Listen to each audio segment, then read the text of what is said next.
Sedikitnya 96 kendaraan diminta putar balik di pintu keluar tol Cikarang Barat. Kendaraan yang diminta putar balik terindikasi akan mudik ke kampung halaman tanpa surat izin di tengah penerapan larangan dilarang mudik.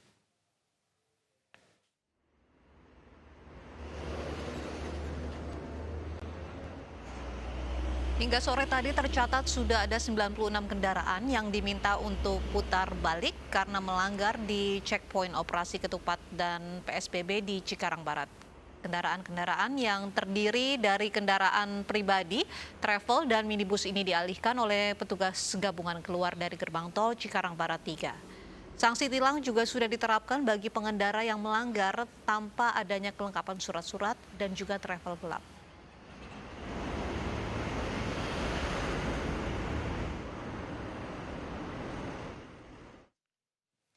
Bagaimana situasi di lokasi penyekatan pemudik sore ini? Kita langsung bergabung dengan Luis Ayu di Tol Cikarang Barat, Kabupaten Bekasi, Jawa Barat, dan Pangeran Negara di Tol Cikupa, Tangerang, Banten. Kita ke Cikarang Barat terlebih dahulu. Ada Luis Ayu di sana. Luis, apakah masih ditemukan kendaraan travel atau kendaraan pribadi yang melanggar di sana?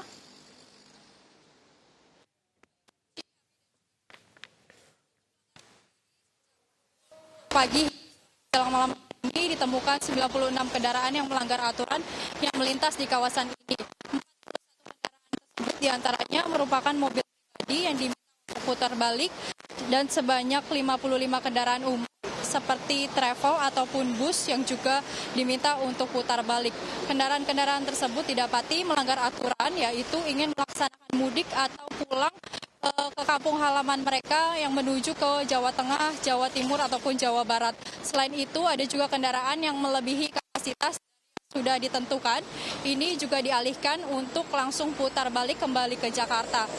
Untuk kondisi arus lalu lintas di pos checkpoint gerbang tol Cikarang Barat 3 ini juga terpantau ramai lancar. Rata-rata kendaraan yang melintas didominasi oleh kendaraan pribadi dan juga kendaraan besar seperti truk dan juga mobil pengangkut logistik.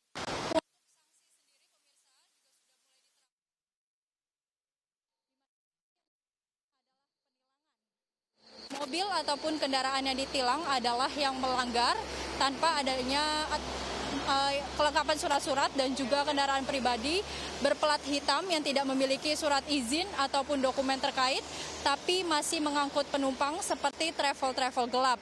Mekanisme penilangan sendiri, terutama travel yang tidak memiliki izin trayek, kecuali plat kuning, maka otomatis akan ditilang oleh pihak kepolisian. Dan sementara untuk kendaraan bus yang melintas, namun dilengkapi dengan stiker gugus tugas COVID-19, maka diperbolehkan untuk melintas atau melanjutkan perjalanan lewat kawasan ini.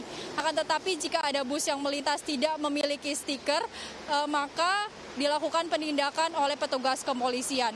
Uci dan juga AB. Baik, terima kasih Luis Ayu. Laporan Anda langsung dari Cikarang Barat, Jawa Barat. Kita akan menuju ke Pangeran Negara di Tol Cikupa, Tangerang, Banten. Pangeran, seperti apa arus lalu lintas di belakang Anda yang tampaknya padat sekali?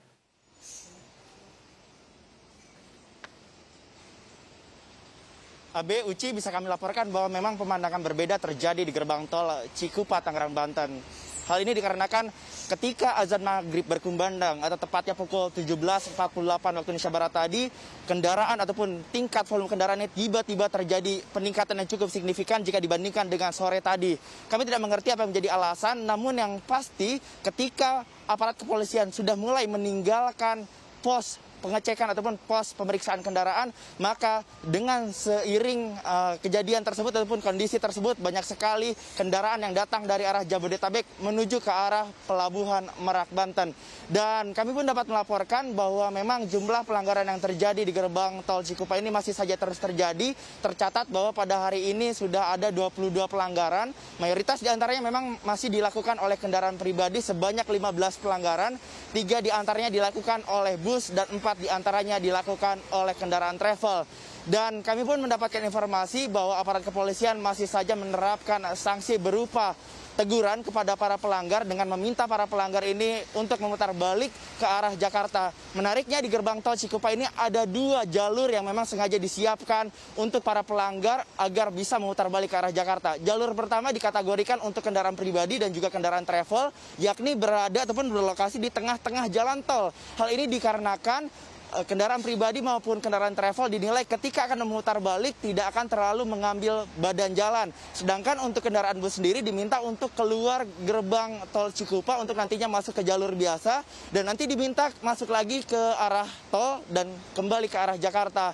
Abe, hingga dengan saat ini memang kondisi arus lalu lintas terpantau padat karena memang aparat kepolisian pun masih melakukan santap buka puasa dan kami tidak mengerti apakah kondisi yang seperti ini sudah terjadi beberapa waktu lalu, namun yang pasti seakan-akan kondisi seperti ini dimanfaatkan oleh aparat ataupun oleh masyarakat yang hendak melakukan perjalanan mudik karena menilai tidak ada pemeriksaan kendaraan. Pemeriksaan kendaraan sendiri dilakukan dengan sangat ketat sebenarnya dengan membuat para pengendara ini mengeluarkan identitas dan juga surat tugas jalannya. Dan tentunya hal ini harus menjadi evaluasi aparat kepolisian agar tidak ada orang-orang yang mengambil momentum pulang mudik ketika tidak ada pemeriksaan kendaraan di gerbang tol Cikupa.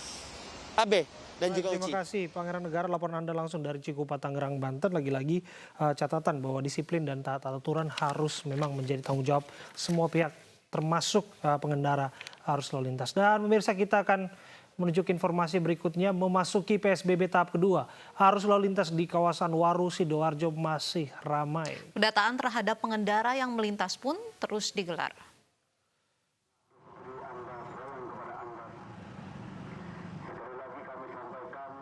Lebih dari 14 hari pelaksanaan PSBB, lalu lintas di kawasan Waru, Sidoarjo tetap ramai. Siang tadi, antrian kendaraan bermotor bahkan terjadi jelang pos pemeriksaan. Pengendara yang melintas dan melanggar akan langsung ditindak petugas. Rumah saya dari Rasari, kita tadi dari Taru, Rewi.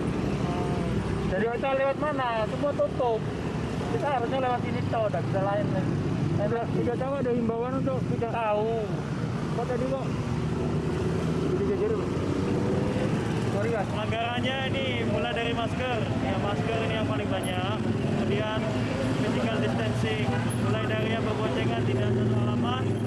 Kemudian yang mobil muatannya lebih dari 50%, ini juga kita berhentikan.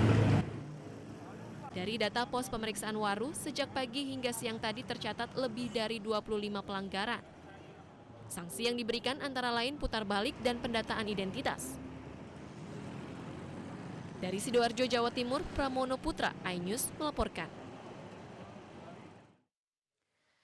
Beralih ke informasi kriminal, pelaku usaha di Bekasi, Jawa Barat diresahkan dengan surat edaran dari salah satu ormas yang meminta THR. Merespon keberatan dari para pemilik usaha, Polres Metro Bekasi Kota menindaklanjuti dengan meminta keterangan dari ormas yang bersangkutan.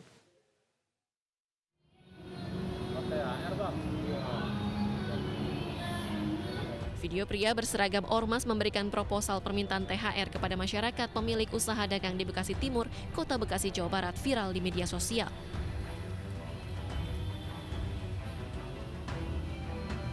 Beredar pula surat tertanggal 10 Mei 2020 berlabel Pemuda Pancasila Kecamatan Bekasi Timur perihal meminta THR ke pengusaha di Kota Bekasi. Surat tersebut ditembuskan ke Ketua MPCPP Bekasi Aris Budiman, Camat Bekasi Timur, Kapolsek Bekasi Timur, dan Danramil Bekasi Timur. Sejumlah pelaku usaha yang mengetahui adanya surat edaran yang meminta THR mengaku resah dan keberatan. Mereka meminta agar polisi menindak tegas ormas yang meminta THR ke sejumlah pelaku usaha, terlebih dalam kondisi ekonomi lesu di masa pandemi COVID-19. Ya resah lah ya, kita lagi sekarang lagi lockdown begini, dagang juga kan lagi tos-tosan kasarnya kayak gitu kan, ya sekarang mau dipintain kayak gitu kanan kiri kita dari mana? Yang ada kita buat tutup buat warung, kayak gitu aja Pak. Bentuk itu ngasih proposal apa sih biasanya? Enggak, mintain kayak gitu aja. Sumbangan alasannya Ya, gitu? betul, THR nih THR gitu. Berapa? Kebanyakan sih yang minta-minta gitu menurut saya sangat meresahkan.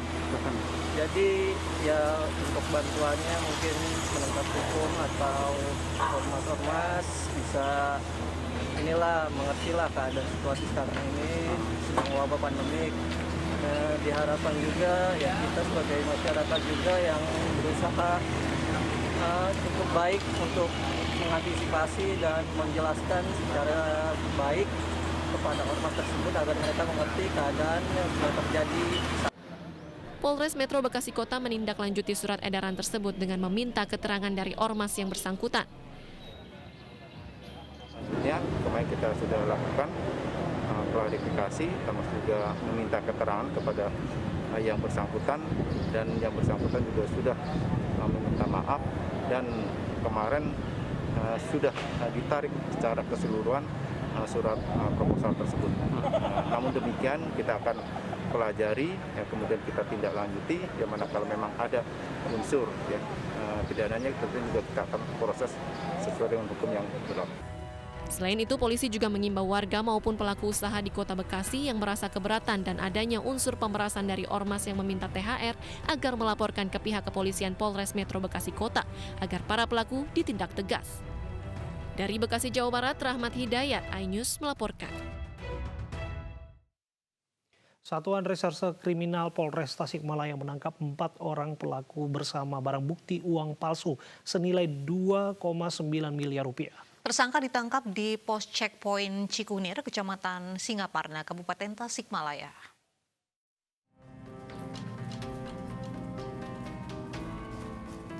Jajaran Polres Tasikmalaya mengungkap peredaran uang palsu dan menangkap 4 tersangka yang membawa 29.600 lembar pecahan Rp100.000 atau setara dengan 2,9 miliar rupiah.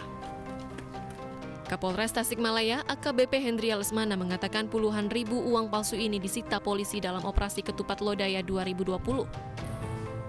Mereka ditangkap di pos checkpoint Cikunir, Kecamatan Singaparna, Kabupaten Tasikmalaya. Berdasarkan keterangan keempat tersangka yaitu MD, NF, MS, dan JU asal Jakarta, Cianjur, dan Tangerang ini mengaku uang palsu senilai 2,9 miliar rupiah belum pernah diedarkan dan jumlahnya masih sama saat dibawa dari daerah Jakarta. Kami dapatkan mobil dari luar daerah. Kami geledah, ternyata di situ 2 orang dari luar daerah, dan kami menemukan barang bukti ini uang palsu. Masih kita dalami juga, dari pengakuan sih belum ada beredar. Mereka mau menyempurnakan uang ini untuk menjadi uang asli. Akibat perbuatannya, keempat tersangka dijerat pasal 36 ayat 2 Undang-Undang Nomor 7 Tahun 2011 tentang mata uang dengan ancaman hukuman penjara maksimal 10 tahun dan denda maksimal 10 miliar rupiah. Dari Tasikmalaya, Jawa Barat, Asep Juharyono, iNews melaporkan.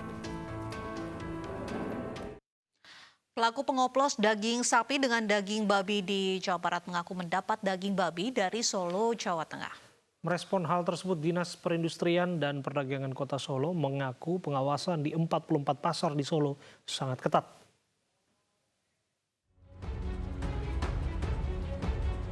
Beredarnya daging sapi yang dioplos dengan daging babi meresahkan masyarakat Kota Solo. Terlebih pelaku mengaku mendapatkan stok daging babi dari Solo. Menanggapi hal tersebut, Dinas Perdagangan Kota Solo mengaku telah melakukan pengawasan ketat terhadap stok barang, termasuk penjualan daging, terutama daging babi di 44 pasar. Disperindak akan menindak tegas jika ada pedagang yang menjual daging babi di lapak daging sapi. Bahwa 44 pasar itu tidak melakukan seperti itu. Artinya kalau menjual daging babi, kalau menjual daging sapi ya daging sapi. Dan tempat penjualannya pun sudah kita kelompok-kelompokkan. Zonasinya itu sudah. Sementara itu, Polresta Solo siap membantu untuk mengungkap kasus oplosan daging sapi dan daging babi di Bandung. Akan melakukan perbantuan untuk melakukan penyidikan atau pengungkapan lebih lanjut, mendalami modusnya maupun sumbernya apabila memang sesuai dengan keterangan yang diberikan oleh pihak yang diperiksa oleh Polres Bandung. Sebelumnya, Satuan Reserse Kriminal Polresta Bandung menangkap 4 orang pelaku penjual dan pengepul daging babi yang disalurkan di pasar di Banjaran, Bale Endah, dan Majalaya, Jawa Barat. Pelaku menggunakan borak dan pengawet untuk mengelabui konsumennya. Polisi menyita 600 kg daging babi yang siap edar. Daging babi tersebut disamarkan hingga menyerupai daging sapi. Selama 1 tahun, pelaku sudah mengedarkan daging babi sebanyak 63 ton. Daging babi tersebut dipasok dari Solo, Jawa Tengah. Tim Liputan iNews melaporkan. Pemirsa, kami baru saja mendapatkan informasi banjir bandang melanda Desa Payatumpi, Kecamatan Kabayakan, Kabupaten Aceh Tengah. Banjir bandang merusak sejumlah rumah dan kendaraan warga.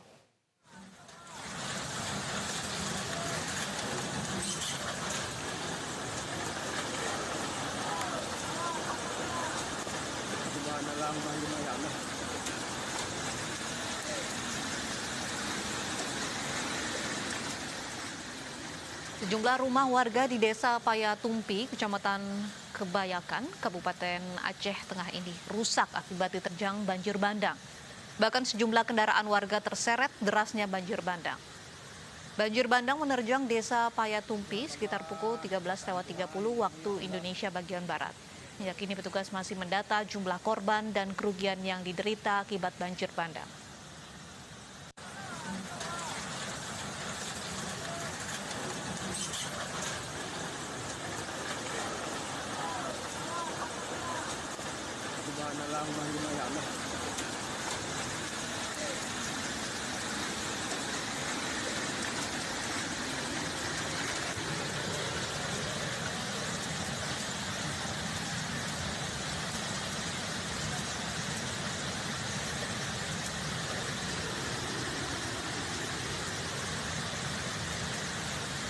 Subhanallah, kekuasaan Tuhan, ya Allah.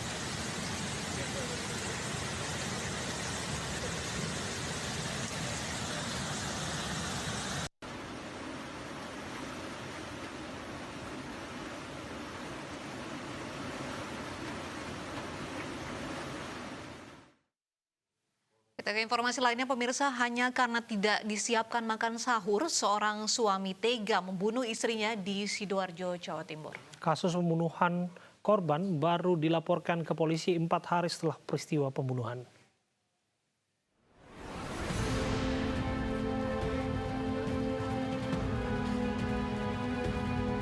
Yong Kong Yong harus merasakan dinginnya jeruji besi setelah tega membunuh istrinya, Lami Asri, di tempat kos di kawasan Jatisari Pepelegi, Waru, Sidoarjo, Jawa Timur. Ironisnya, tersangka tega membunuh istrinya hanya karena masalah sepele tidak disiapkan makan sahur. Tersangka menusuk korban dengan menggunakan pisau dapur di beberapa bagian tubuh. Kepada polisi, tersangka mengaku dirinya sudah terlibat cekcok dengan korban karena anak korban meminta dibelikan sepeda motor kepada tersangka. Kasus penganiayaan yang berujung kematian ini awalnya tidak dilaporkan. Polisi baru mengetahui peristiwa pembunuhan ini setelah pengurus RT tempat asal korban di Nganjuk melapor ke polisi yang langsung ditindaklanjuti dengan penangkapan tersangka. Selain menangkap tersangka, polisi juga mengamankan barang bukti, pisau yang digunakan tersangka untuk menganiaya korban, bantal dan sprei serta pakaian tersangka dan korban. Tersangka dikenakan pasal 338 KUHP junto 351 KUHP tentang penganiayaan yang menyebabkan korban meninggal dunia dengan ancaman hukuman penjara di atas 10 tahun. Dari Sidoarjo, Jawa Timur, Pramono Putra, iNews melaporkan. Selengkapnya mengenai kasus suami bunuh istri saat sahur, sudah bergabung bersama kami Kanit Reskrim Polsek Waru, Ibtu Untoro. Assalamualaikum, selamat malam Pak Untoro. Selamat malam, Mas Afif dan Mbak Ufi. Iya, Pak Untoro, benarkah di balik pembunuhan ini dipicu hal sepele, istri alias korban tidak mau dibangunkan untuk masak sahur suami? Iya, betul sekali, Mas. Jadi awalnya pelaku ini hendak makan sahur, kemudian membangunkan istri, namun istri tidak mau bangun, kemudian merasa sakit hati. Selanjutnya pelaku mengambil pisau dan langsung menusuk ke leher korban. Oke, apakah ada persoalan yang lebih dalam di balik itu, cekcok rumah tangga barangkali? Betul sekali, Mas. Jadi sebelum kejadian, jauh sebelum kejadian itu korban ini selalu minta dibelikan sepeda motor. Yang mana kebetulan antara korban dan pelaku ini pasangan suami istri.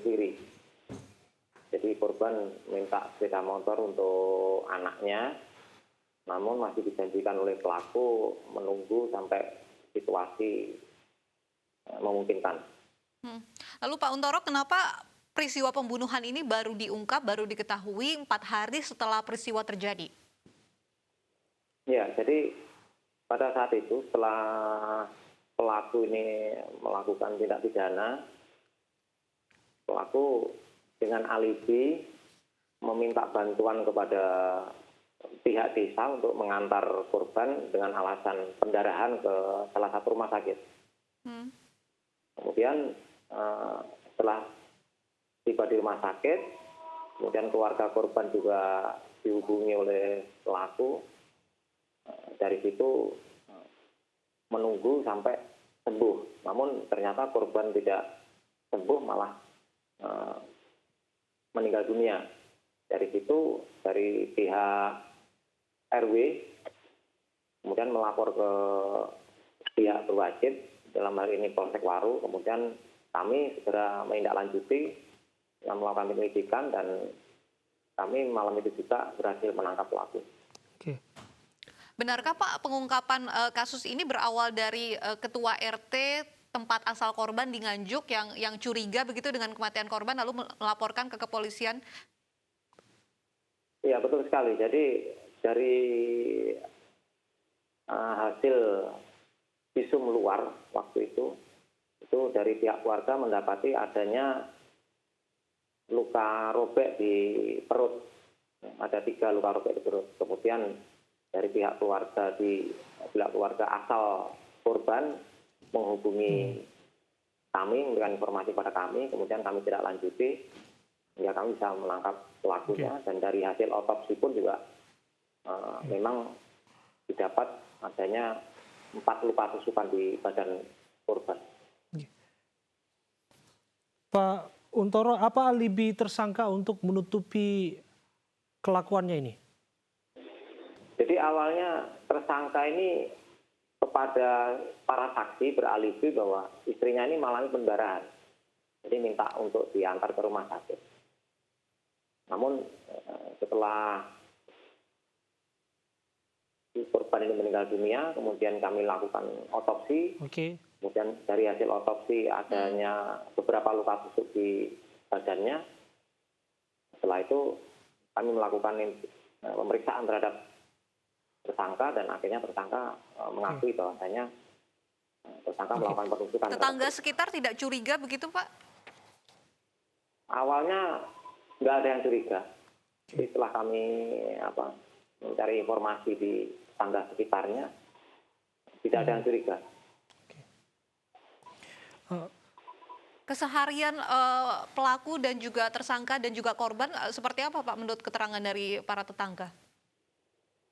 Kalau menurut keterangan tetangga, memang antara pelaku dan korban ini sudah nikah siri sejak 12 tahun yang lalu. Dan memang ada sesekali terjadi cekcok. Kemudian pasangan ini pun juga sudah 7 tahun menempati rumah kos tersebut, dan menurut keterangan korban, menurut keterangan para saksi juga sering terjadi cekcok juga. Disebutkan tadi Pak bahwa ketika tersangka membawa korban ke rumah sakit ada alibi pendarahan. Apakah dokter tidak curiga waktu itu dengan kondisi tubuh korban? Jadi begini, tersangka ini beralibi kepada masyarakat sekitar, termasuk pada saat itu tersangka meminta bantuan kepada pihak desa untuk mengantar tersangka ke rumah sakit dengan beralibi bahwa istrinya mengalami pendarahan. Namun setelah di rumah sakit baru diketahui bahwasanya di dalam tubuh korban itu terdapat luka robek, luka tusuk. Baik, terima kasih Ibtu Untoro, Kanit Reskrim Polsek Waru sudah berbincang bersama kami. Kita berharap ini menjadi pelajaran dan tidak akan terulang dimanapun.